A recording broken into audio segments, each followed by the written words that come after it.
श्री स्वामी समर्थ. नमस्कार मित्रांनो. 13 ऑगस्ट श्रावण महिन्याच्या पहिल्या दिवशी या 3 झाडांना शांतपणे स्पर्श करा. छप्पर फाडले जाईल. पैशांचीही कमतरता भासेल. श्रीमंतांना इतकी संपत्ती मिळेल की ते व्यवस्थापित करू शकणार नाही. जन्माच्या वेळी गरिबी त्वरित दूर होईल.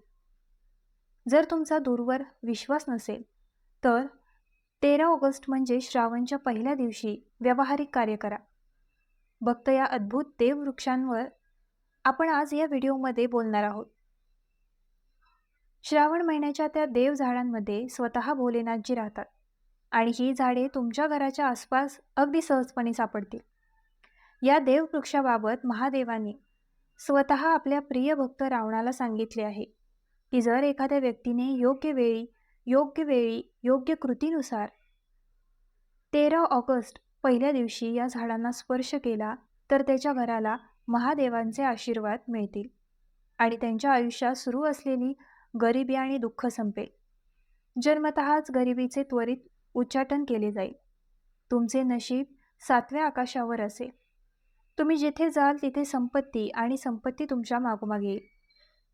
त्यामुळे भक्तांची तुम्हाला एक छोटीशी विनंती आहे की संपूर्ण व्हिडिओ पहा, तरच फायदा होऊ शकतो. संपूर्ण माहितीसाठी हा व्हिडिओ पहा. आज जर तुम्ही अधूनमधून व्हिडिओ पाहिला तर तुम्हाला आयुष्यात कधीच यश मिळणार नाही आणि तुम्ही वर्षभर अस्वस्थ राहाल. भक्तांनो, या व्हिडिओमध्ये आम्ही तुम्हाला अशी झाडे सांगणार आहोत ज्यांना स्पर्श केल्याने तुमची गरिबी लगेच दूर होईल. होय भक्त, भोलेनाथजी आणि माता लक्ष्मी तुमच्याबद्दल इतकी दयाळू असतील की येणाऱ्या काळात तुम्ही श्रीमंत व्हाल. जर तुम्ही या झाडांना स्पर्श केला, जे आम्ही तुम्हाला 13 ऑगस्ट श्रावण महिन्याच्या पहिल्या दिवशी सांगणार आहोत, जर तुमची गरिबी दूर होईल. जे आम्ही तुम्हाला 13 ऑगस्ट श्रावण महिन्याच्या पहिल्या दिवशी सांगणार आहोत, तर तुमची गरिबी दूर होईल.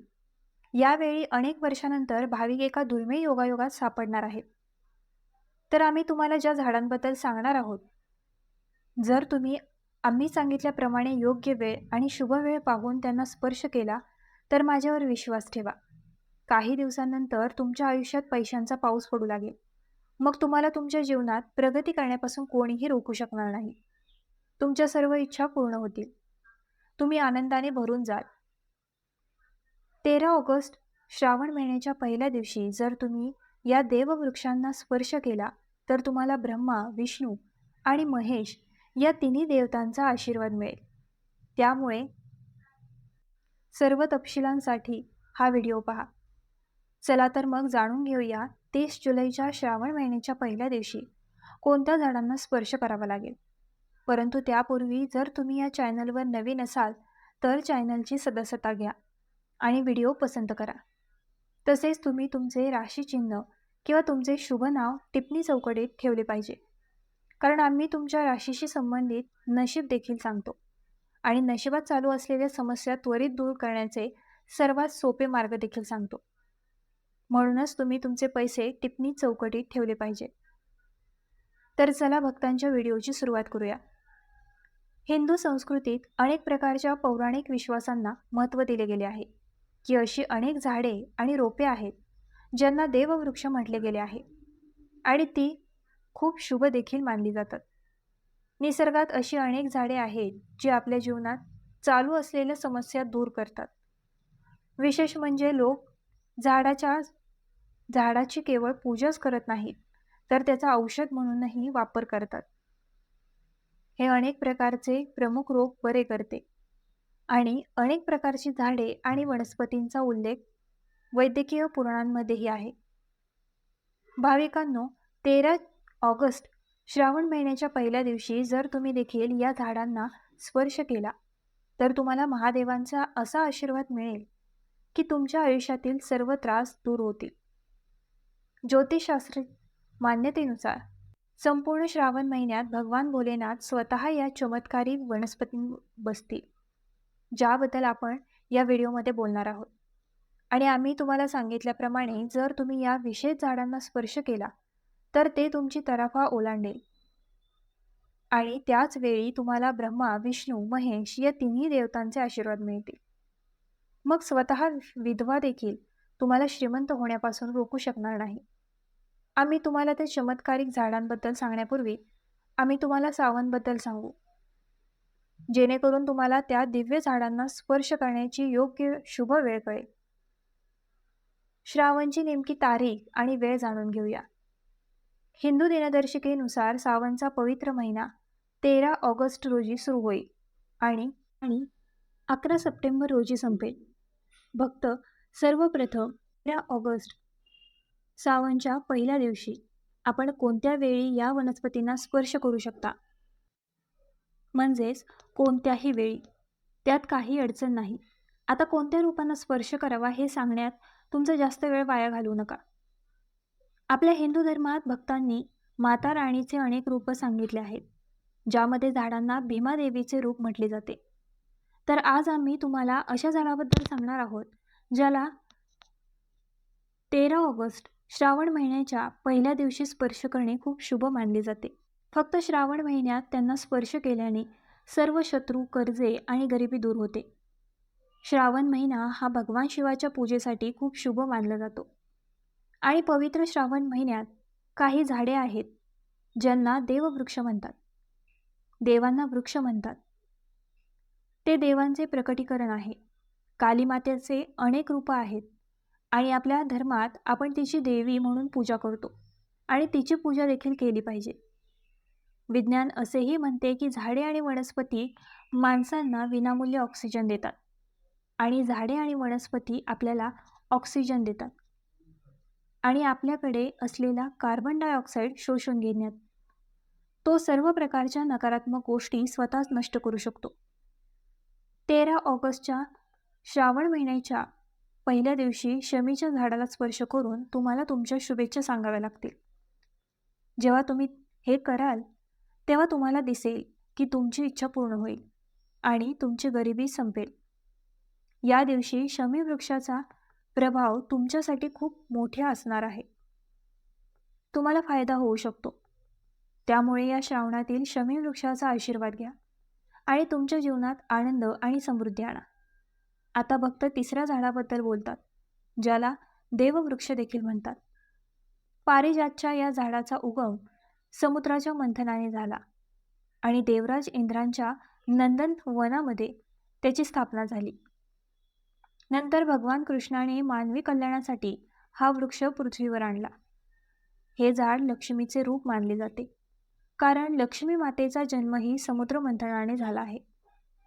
असे मानले जाते की जर एखाद्या व्यक्तीच्या शरीरात थकवा किंवा वेदना असेल किंवा उपवासादरम्यान त्रास असेल तर संध्याकाळी पारिजातच्या झाडाला स्पर्श केल्याने या सर्व समस्या दूर होतात. 13 ऑगस्टच्या पहिल्या दिवशी जेव्हा जेव्हा तुम्हाला वेळ मिळेल तेव्हा तुम्ही या झाडांना स्पर्श करू शकता आणि विशेष लाभ मिळवू शकता. 13 ऑगस्टच्या श्रावण महिन्याच्या पहिल्या दिवशी जर तुम्ही या झाडाखाली तुपाचा दिवा लावला आणि त्याच्या मुळामध्ये थोडेसे सिंदूर लावले तर तुमच्या सर्व इच्छा पूर्ण होऊ शकतात. पण मला तुमची प्रार्थना हवी आहे. हीच प्रार्थना आहे, हे पारिजात वृक्ष, तू देवीचे रूप आहेस. कृपया आमच्या सर्व समस्या सोडवा. लक्ष्मी आमच्या घरात राहते. पितृदोष, ग्रह दोष, लक्ष्मी दोष संपला आहे. कृपया आमच्या जीवनात समृद्धी आणि आनंदाचा वर्षाव करा. जर तुमच्या घरात पैशांचा ओघ कमी होत असेल आणि पैसा व्यर्थ खर्च होत असेल तर तुम्ही पारिजातची 5 फुले घेऊन ती व्यवस्थित वाळवू शकता, पिवळ्या कापडात बांधू शकता आणि ती तिजोरीमध्ये ठेवू शकता. हे मंगळवारी किंवा सावनच्या पहिल्या दिवशी करा. यामुळे तुमच्या घराची संपत्ती वाढेल आणि तुमची आर्थिक स्थितीही सुधारेल. त्यामुळे भक्तांनो, जर तुम्हाला लवकर श्रीमंत व्हायचे असेल किंवा तुमची काही अपूर्ण इच्छा असेल तर या 3 झाडांबद्दल नमूद केलेले उपाय नक्की करा. विशेषतः जर तुम्ही तिन्ही झाडांना स्पर्श केला तर तुमच्या इच्छा पूर्ण झाल्यामुळे कोणतीही शक्ती तुमच्या मार्गात येऊ शकणार नाही. त्यामुळे भाविकांनी 13 ऑगस्टच्या श्रावण महिन्याच्या पहिल्या दिवशी हे उपाय केले पाहिजे. यामुळे तुमचे आयुष्य बदलू शकते, तुमच्या अडचणी दूर होऊ शकतात आणि तुमचे नशीब चमकू शकते. भक्त आता पुढील वृक्ष सांगण्यापूर्वी आम्ही तुम्हाला विनंती करतो की जर तुम्ही आमच्या चॅनलवर नवीन असाल तर चॅनलची सदस्यता घ्या. व्हिडिओला पसंत करा आणि तुमचे राशीचिन्ह टिप्पणी बॉक्समध्ये ठेवा. कारण आम्ही नशीब आणि तुमच्या राशीशी संबंधित समस्यांचे उपाय देखील सांगतो. त्यामुळे तुमचे राशीचिन्ह टिप्पणी चौकटीत ठेवून तुमचे नशीब जागे करा. 13 ऑगस्टच्या सावनच्या पहिल्या दिवशी तुम्हाला ज्या झाडाला स्पर्श करावा लागेल हे आता भक्त आहे. तो एक पिंपळ वृक्ष आहे. हिंदू धर्मात पिंपळाचे झाड अतिशय पवित्र आणि शुभ मानले जाते. हे विशेषतः भगवान शिव आणि भगवान विष्णू यांच्याशी संबंधित आहे. पिंपळाच्या झाडाची पूजा केल्याने पापांचा नाश होतो आणि नशीब येते. सावनच्या पहिल्या दिवशी एका पिंपळाच्या झाडाखाली बसा आणि ध्यान करा आणि ते स्वच्छ ठेवा. पिंपळाच्या खाली दिवा लावणे आणि पूजा करणे विशेषतः फायदेशीर मानले जाते. शिवलिंगाची पाने अर्पण करता येतात. पिंपळाच्या झाडाखाली 108 वेळा ओम नमः शिवायचा जप करा. मग दिवा लावून प्रार्थना करा. लक्षात ठेवा की रात्री कधीही पिंपळाच्या झाडाखाली झोपू नये, कारण ते अशुद्ध मानले जाते. भाविक, हे आता पुढील देववृक्ष आहे ज्यांना तुम्हाला सावनच्या पहिल्या दिवशी स्पर्श करावा लागतो. हे एक झाड आहे. वटवृक्ष हा हिंदू धर्मातील एक महत्त्वाचा वृक्ष आहे, विशेषतः महिलांसाठी. हा वृक्ष समृद्ध, आनंद आणि आशीर्वादाचे प्रतीक मानला जातो. वटवृक्षाचा संबंध अनेकदा भगवान शिव आणि पार्वतीच्या संयुक्त पूजेशी जोडला जातो. 13 ऑगस्ट श्रावण महिन्याच्या पहिल्या दिवशी या झाडाजवळ जाऊन त्यांची पूजा करणे खूप शुभ असते. दिवा लावा आणि झाडाखाली प्रार्थना करा. वडाच्या झाडाखाली दिवा लावून आणि वडाच्या झाडाभोवती प्रदक्षिणा घालून पूजा करणे खूप शुभ आहे. वडाच्या झाडाखाली दिवा लावून मुळाला दूध आणि पाणी अर्पण करून आणि तेथे भगवान शिवाचे ध्यान करताना ओम नमः शिवायचा जप करून पूजा करणे खूप शुभ आहे. वटवृक्षाच्या पूजेदरम्यान त्यांच्या फांद्या आणि खोड देखील सजले पाहिजे, कारण ते वृक्षाचे जीवन आणि समृद्धीचे प्रतीक आहे. वडाच्या झाडाची पाने ही भगवान शिवाला प्रिय आहेत. त्यामुळे भगवान शिवाला पान अर्पण करणे शुभ मानले जाते. 13 ऑगस्टच्या सावनच्या पहिल्या दिवशी तुम्हाला ज्या झाडाला स्पर्श करावा लागेल ते आता भक्त आहेत. ते कडुलिंबाचे झाड आहे. भक्त, विशेषतः कडुलिंबाचे झाड हे आरोग्य आणि शुद्धतेचे प्रतीक आहे. या झाडाची पाने आणि बिया औषधी कारणांसाठी वापरले जातात. ते गुणधर्मांनी समृद्ध आहेत आणि शरीर स्वच्छ करण्यासाठी उपयुक्त आहेत. कडुलिंबाच्या झाडाजवळ जा आणि त्यांची पूजा करा. शिवलिंगावर कडुलिंबाची पाने अर्पण केल्याने शुभता प्राप्त होते. कडुलिंबाच्या झाडाची साल आणि पाण्याने अंघोळ करणे हे देखील शुद्धता आणि आरोग्याचे प्रतीक मानले जाते. कडुलिंबाच्या झाडाची पूजा करताना ओम नमः शिवायच्या मंत्राचा जप करा. हे मन शांत करण्यास आणि तणाव दूर करण्यास मदत करते. कडुलिंबाची पाने शारीरिक शुद्धीकरणासाठी देखील वापरली जाऊ शकतात. तथापि तुम्ही त्याचे मर्यादित प्रमाणात सेवन करत आहात याची खात्री करा. आता पुढच्या झाडाला तुम्हाला 13 ऑगस्ट श्रावण महिन्याच्या पहिल्या दिवशी स्पर्श करावा लागेल. ते आंब्याचे झाड आहे. आंब्याचे झाड हिंदू धर्मात देखील महत्त्वाचे आणि शुभ मानले जाते. श्रावण महिन्याच्या पहिल्या दिवशी आंब्याच्या झाडाची पूजा केल्याने त्या व्यक्तीला आनंद, समृद्धी आणि आशीर्वाद मिळतो. आंब्याच्या झाडाजवळ जा आणि त्यांची पूजा करा आणि भगवान शिवाचे ध्यान करा. शिवलिंगाला आंब्याची पाने अर्पण करा आणि ओम नमः शिवायचा जप करा. विशेषतः शिवाच्या पूजेत आंब्याच्या झाडाचा वापर करा, कारण हा वृक्ष आनंद आणि समृद्धीचे प्रतीक मानला जातो.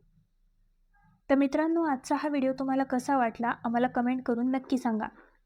आणि आमच्या ग्लो मराठी चॅनलला लाईक, शेअर, सबस्क्राईब आणि हाईप करायला विसरू नका.